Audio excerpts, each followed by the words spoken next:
ناظرین یاد رکھیے گا کہ جس طرح نیند کی کمی یہ صحت کے لیے نقصان دہ ہے، اسی طرح نیند کی کثرت سے بعض اوقات بڑی بڑی بیماریاں پیدا ہو جاتی ہیں، غفلت پیدا ہو جاتی ہے، بلغم کی کثرت ہوتی ہے، معدہ کمزور ہو جاتا ہے، منہ میں بدبو پیدا ہو جاتی ہے۔ زیادہ نیند یہ نظر اور جسم کو کمزور کر دیتی ہے۔ یہ تمام نقصانات یہ سامنے آتے ہیں۔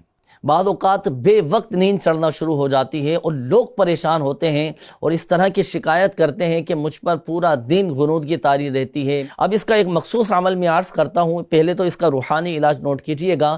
پارہ نمبر 8 سورۃ الاعراف کی آیت نمبر 455 56، یہ 3 آیات ہیں۔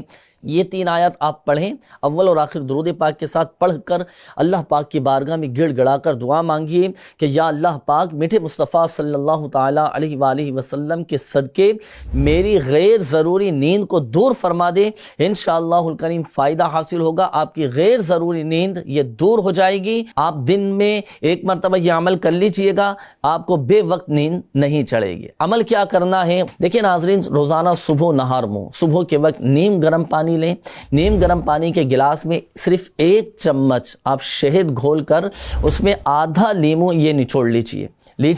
یہ لذیذ مزیدار شربت تیار ہے۔ یہ لذیذ شربت مستقل پینے کی عادت بنائیے، انشاءاللہ الکریم طبی حوالے سے، جسمانی حوالے سے بھی آپ کو فائدہ حاصل ہوگا اور آپ کو بے وقت نیند نہیں چڑھے گی۔ ہاں، ایک اور بات، جب آپ کو دوران مطالعہ، پڑھائی کے دوران یا پڑھانے کے دوران جب نیند چڑھنے لگے نا، تو ہو سکے تو کوئی چیز چبا لیجئے، چاہے تو منہ دھو لیجئے، چاہے تو وضو بنا لیجئے، تھوڑی سی چہل قدمی کر لیجئے، یا کچھ دیر کے لیے آپ کھڑے ہو جائیے۔ اس طرح کی تراکیب کرنے سے بھی وقتی طور پر آپ کا کام چل جائے گا، انشاءاللہ الکریم فائدہ حاصل ہوگا۔ باقی جو روحانی علاج اور جو گھریلو علاج آپ کو بتایا گیا، یہ دونوں چیزیں شامل کیجئے گا اپنے معمولات میں، انشاءاللہ الکریم آپ کی یہ جو بے وقت نیند چڑھنے کا مسئلہ ہے، یہ انشاءاللہ الکریم حل ہو جائے گا۔